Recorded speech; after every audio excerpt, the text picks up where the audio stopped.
Hola, ¿qué tal? El día de hoy quería hablar sobre la autenticación y para ser más específico sobre la autenticación con Two-Factor Authentication, con autenticación por un factor secundario.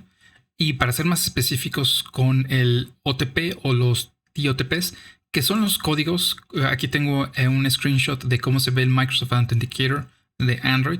Son estos códigos que nos dan esta aplicación, que es, en este caso son de 6 dígitos, y donde viene también este como que número de segundos que nos queda antes de que expire el código de autenticación.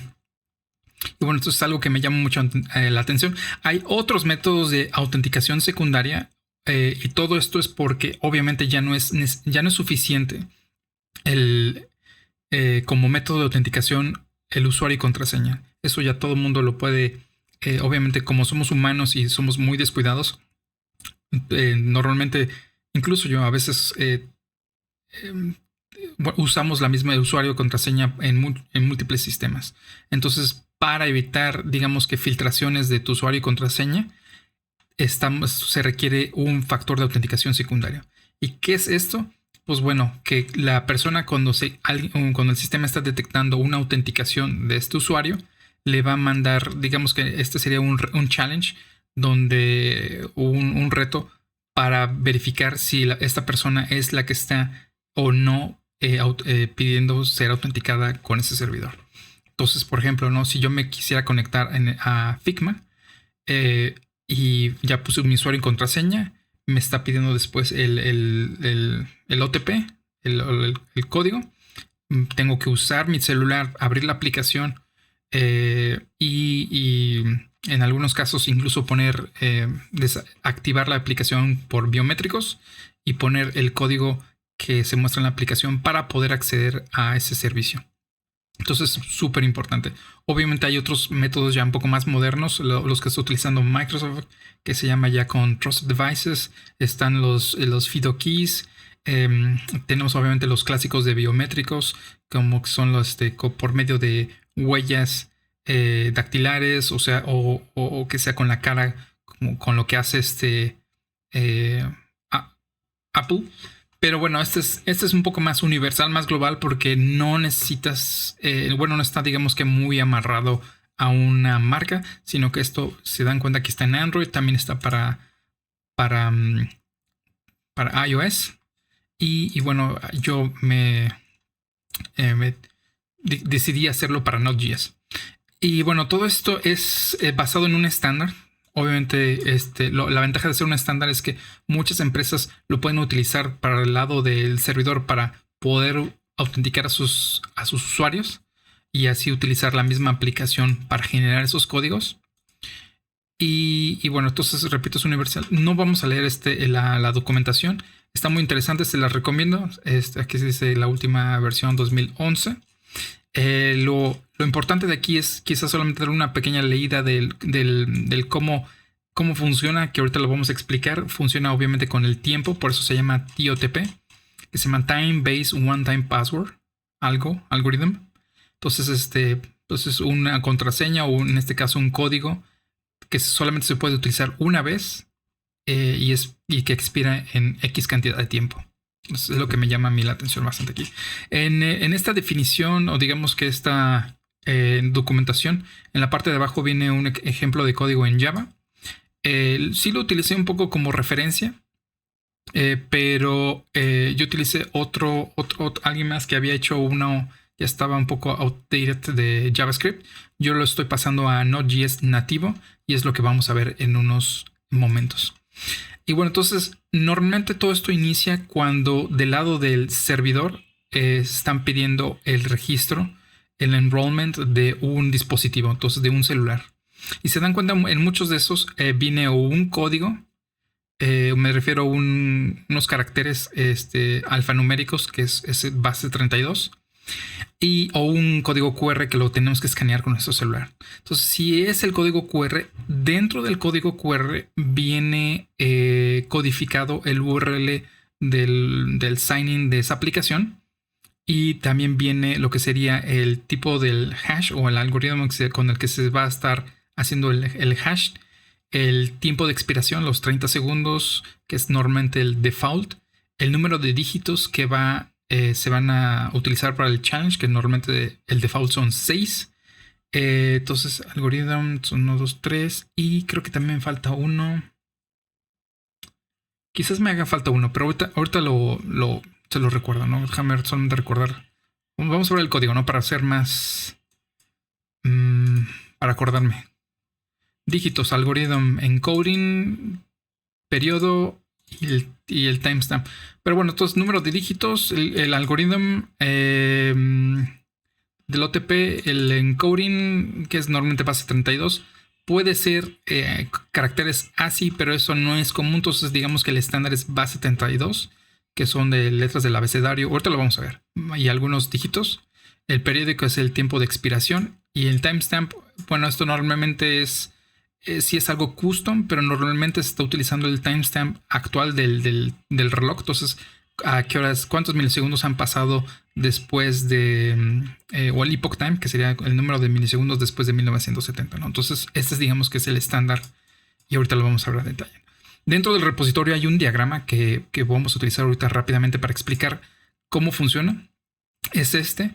Entonces, lo primero que se hace es calcular digamos que el valor hexadecimal del tiempo, el del tiempo actual. Entonces, si supongamos que ahorita son las 7 de la tarde del septiembre 27 de 2024, ¿cuál es su valor hexadecimal de ese valor? Obviamente estamos hablando de esto en milisegundos.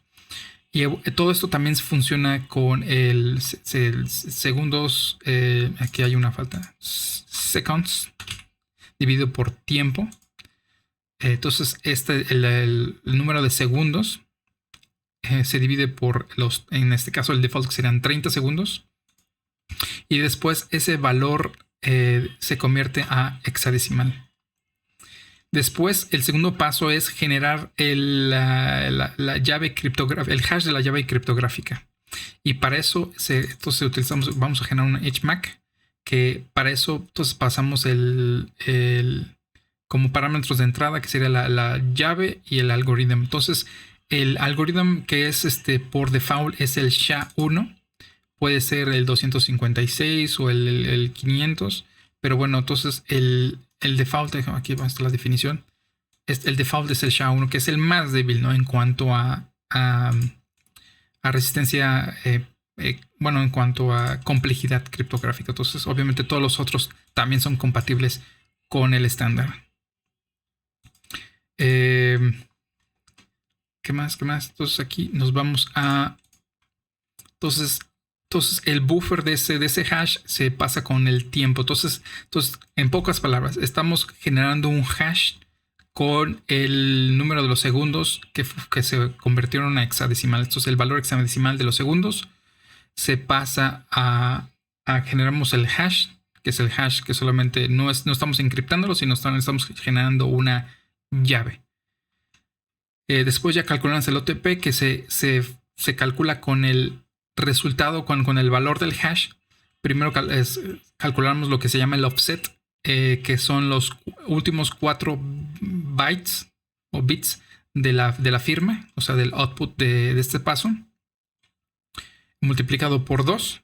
Después se calcula el valor máscara, que son los últimos 4 bytes, ya no bits, sino bytes del offset, o sea, de este offset.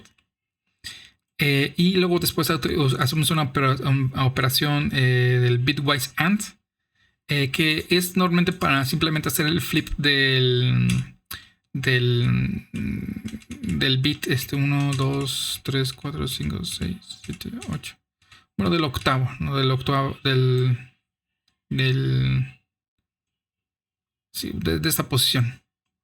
Y luego ya después de eso se obtienen ya los últimos 6 dígitos de esa operación que utilizamos cuando hacemos el bitwise AND.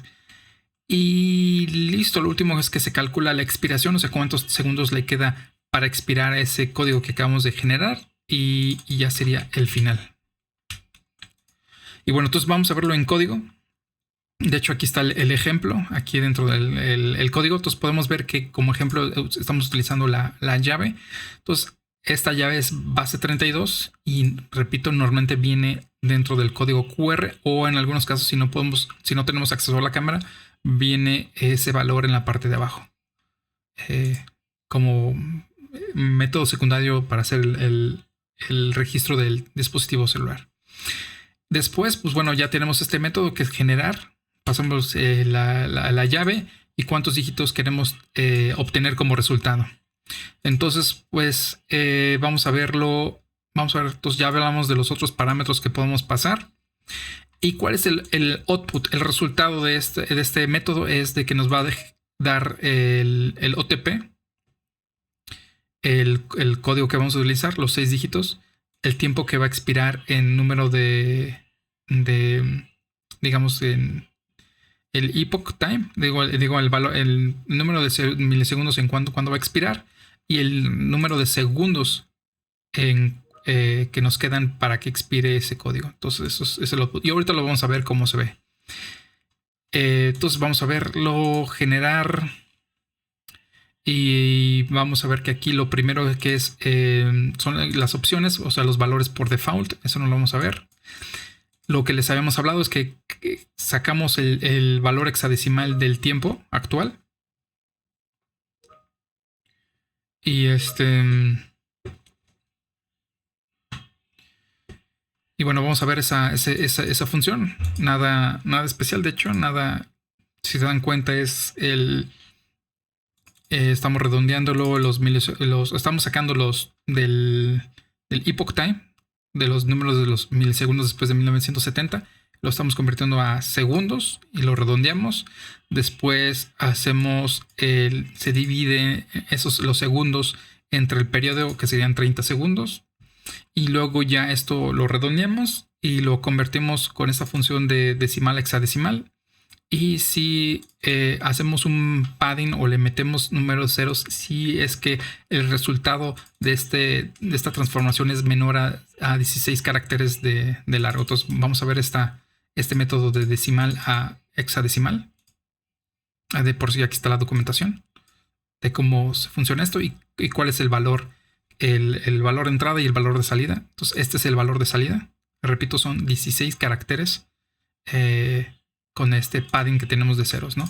Entonces tenemos este de decimal to hexadecimal, que no es igual, es algo muy sencillo, que solamente aquí está el valor de entrada, el valor de salida, que nos regresa en cuanto a Node.js es el número decimal.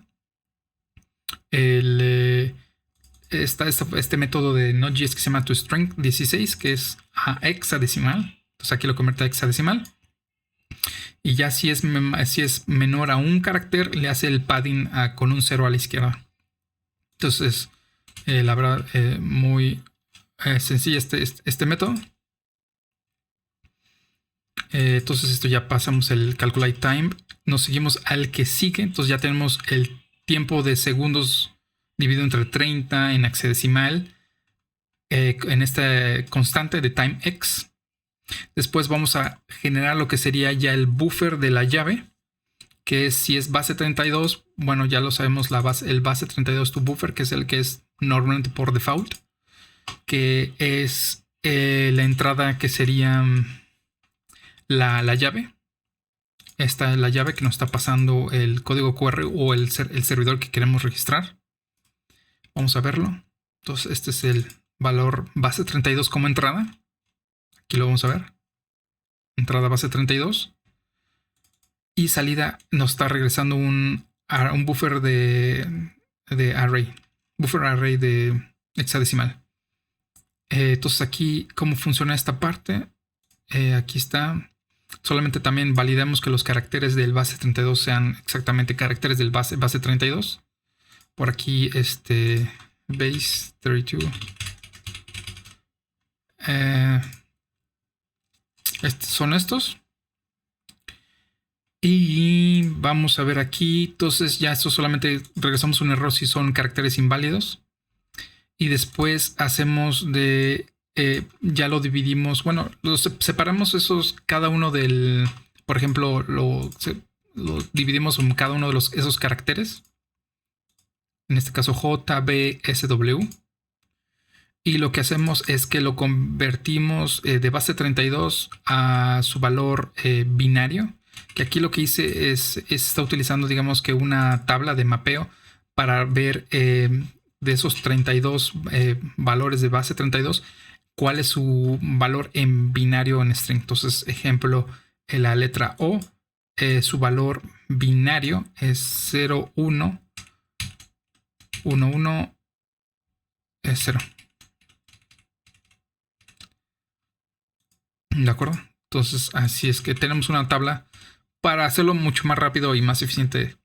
Y luego ya pues entonces tenemos un mega string de concatenado de estos valores de base 32 convertidos a binarios. Entonces tenemos ese puros ceros, unos, ceros, unos. Tenemos un mega string, dependiendo obviamente del largo de la llave. Después de eso, ya creamos nuestro buffer. Entonces aquí estamos asignando el tamaño del buffer. Y después estamos ya simplemente haciendo push de esos valores al buffer. Entonces ya lo estamos haciendo. Y es lo que está pasando, ¿no? Entonces lo estamos empujando a un buffer. Entonces aquí está el buffer. Entonces ya después vamos a calcular de ese buffer, lo vamos a pasar a hexadecimal, que es este. Entonces aquí está el valor de entrada, que es el algoritmo, que aquí en este ejemplo es SHA-256, pero ya les había comentado que el default es adiós, ya le di clic. Es SHA-1. Estaba dando clic a otra cosa, ¿no? La llave y el tiempo en hexadecimal. Y lo que está haciendo es de que simplemente está creando el hash key de esos parámetros. Entonces, se dan cuenta, algoritmo, la llave, y se está empujando ese x2buffer, porque lo estamos pasando el hexadecimal, lo estamos pasando ahora a buffer array, y así estamos regresando ya como resultado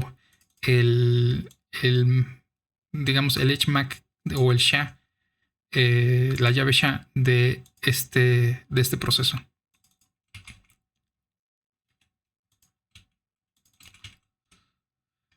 Después ya tenemos nuestro SHA, nuestra firma, y ya calculamos el OTP,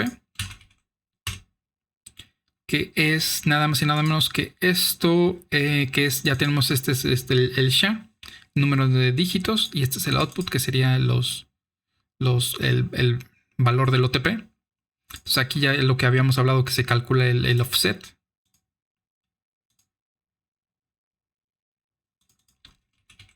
Los últimos 4 bits.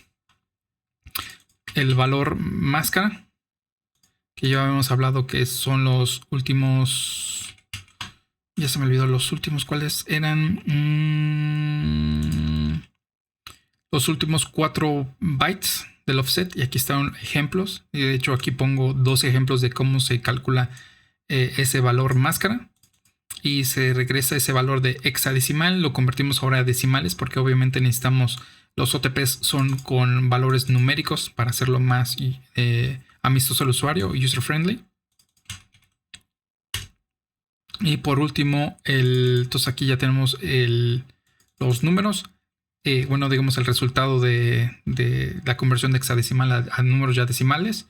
Y ya aquí simplemente estamos cortándolo para que solamente sea los dígitos que nos está pidiendo. Entonces en este caso son 6 dígitos. Y así es como calculamos el OTP. Y ya después del OTP, pues ya aquí tenemos, entonces ya serían el código, los 6 dígitos como código. Y ya aquí es como calculamos el periodo, que es los 30 segundos, aquí multiplicado por 1000. Y dice aquí cómo obtener el tiempo de expiración. Entonces aquí estamos dando también un ejemplo de que si el timestamp es entonces la expiración sería dentro de 30 segundos, ¿no? Entonces aquí es como vamos a decirle cuándo va a expirar ese token que estamos generando, ¿no? Y aquí está, listo, regresamos el OTP, cuándo va a expirar y cuántos segundos quedan para que expire ese ese OTP. Entonces, pues bueno, vamos a correrlo. npx tsnode test tsnode.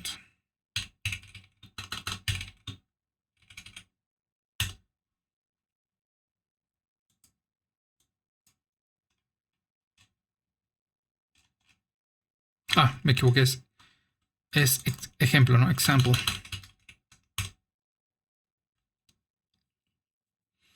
Y listo, ya está funcionando. Ya nos está generando nuestro OTP que podemos utilizar en Amazon, PlayStation, Microsoft Azure. ¿Y cuántos segundos nos quedan? Entonces es, digamos, una librería que la verdad muy útil, y es, pues, digamos que si esta librería es lo suficientemente robusta para reemplazar estas aplicaciones.